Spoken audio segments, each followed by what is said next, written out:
नमस्कार। Learn with आभास से मैं राकेश यादव आप सभी का स्वागत करता हूं।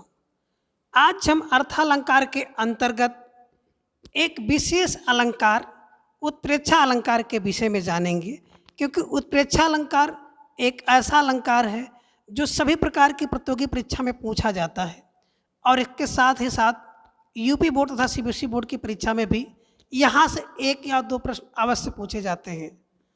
तो सबसे पहले हम उत्प्रेक्षा अलंकार का अर्थ जानेंगे। उत्प्रेक्षा का अर्थ देखिए बच्चों, उत्प्रेक्षा का अर्थ होता है किसी वस्तु को संभावित रूप से देखना, अर्थात निश्चित नहीं हो पाता है, संभावना होती है या कल्पना होती है। किसमें? एक वस्तु में किसी दूसरे वस्तु की कल्पना करना या संभावना करना उत्प्रेक्षा कहलाता है। आशय यह है कि प्रस्तुत में अप्रस्तुत की कल्पना या संभावना करना ही उत्प्रेक्षा है।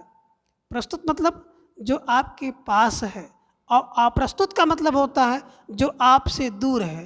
तो प्रस्तुत जो आपके पास है, उसमें जो अप्रस्तुत आपसे दूर है उसकी कल्पना करना, उसकी संभावना करना ही उत्प्रेक्षा कहलाता है।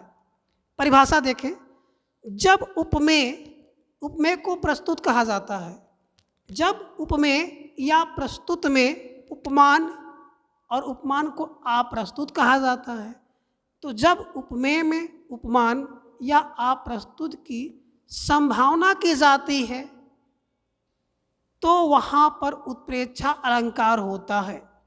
जब उपमेय में उपमान की संभावना की जाती है तो वहाँ पर उत्प्रेक्षा अलंकार होता है। और दूसरी परिभाषा देखें, जब उपमेय में उपमान की संभावना या कल्पना की जाए तो वहाँ पर उत्प्रेक्षा अलंकार होता है। और उत्प्रेक्षा के कुछ वाचक शब्द हैं, मकु मनु मानो मानव मनहु, मकु मनु मानो मानव मनहु, ज्यों जनु जानो जनहु और यू। अब आगे उत्प्रेक्षा अलंकार का उदाहरण देखें। उस काल मानो क्रोध के तन कांपने उनका लगा, मानो हवा के वेग से सोता हुआ सागर जगा। अब प्रस्तुत उदाहरण में पुत्र अभिमन्यु की मृत्यु का समाचार सुनकर अर्जुन जी क्रोध और गुस्से से कांपने लगते हैं कि मानो किसी ने सोते हुए सागर को, समुद्र को जगा दिया हो या उफना दिया हो। अर्थात अर्जुन के क्रोध से कांपने में समुद्र के वायु के वेग से जागने की या उफनने की कल्पना या संभावना की गई है। इस कारण से इसमें उत्प्रेक्षा अलंकार है।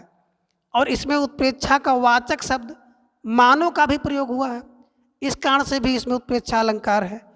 और अगर रस की बात करें तो इसमें रौद्र रस है, क्योंकि रौद्र रस का स्थायी भाव क्रोध होता है और इसमें अर्जुन जी के मन में, अर्जुन जी के हृदय में क्रोध नामक स्थायी भाव जग रहा है, इस कारण से इसमें रौद्र रस भी है। तो अलंकार की बात करें तो उत्प्रेक्षा अलंकार और रस की बात करें तो रौद्र रस।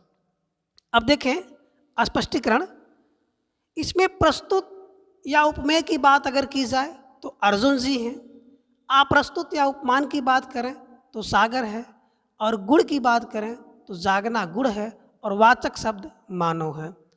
तो इस प्रकार से इसमें उत्प्रेक्षा अलंकार है। अब उत्प्रेक्षा अलंकार का दूसरा उदाहरण देखें। कहती हुई यूं उत्तरा के नेत्र जल से भर गए, हिम के कणों से पूर्ण मानो हो गए पत्ते नए। अब प्रस्तुत उदाहरण में अभिमन्यु की मृत्यु के बाद उनकी पत्नी उत्तरा के नेत्र से बहने वाले जल में या आंसू में हिम के कण की कल्पना की गई है या संभावना की गई है, इसलिए इसमें उत्प्रेक्षा अलंकार है। और उत्प्रेक्षा अलंकार का जो वाचक शब्द है मानो शब्द का भी इसमें प्रयोग हुआ है, इस कारण से इसमें उत्प्रेक्षा अलंकार है। और अगर हम रस की बात करें तो इसमें करुण रस है, क्योंकि इसमें उत्तरा के मन में, उत्तरा के हृदय में शोक नामक अस्थायी भाव जग रहा है, इसलिए इसमें करुण रस है। अगर रस की बात करें तो करुण रस, और अलंकार की बात करें तो इसमें उत्प्रेक्षा अलंकार है। सोहत ओढ़े पीतपट श्याम सलोने गात, मानव निर्मल शैल पर आता प्रयो प्रभात। अब प्रस्तुत उदाहरण में श्री कृष्ण जी अपने श्याम वर्ण पर पीले रंग का वस्त्र पहने हुए हैं और श्री कृष्ण के श्याम वर्ण और पीले वस्त्र में नीलमणि पर्वत पर जो सूर्य की पहली किरण पड़ रही है उसकी संभावना की जा रही है, उसकी कल्पना की जा रही है। इस कारण से इसमें उत्प्रेक्षा अलंकार है। और इसमें अगर वाचक की बात करें तो इसमें जो वाचक शब्द है मनहु है, इस कारण से भी इसमें उत्प्रेक्षा अलंकार है। तो अगर आपको हमारी वीडियो अच्छी लगी हो तो इसको लाइक करें, शेयर करें और सब्सक्राइब करें। Thanks for watching.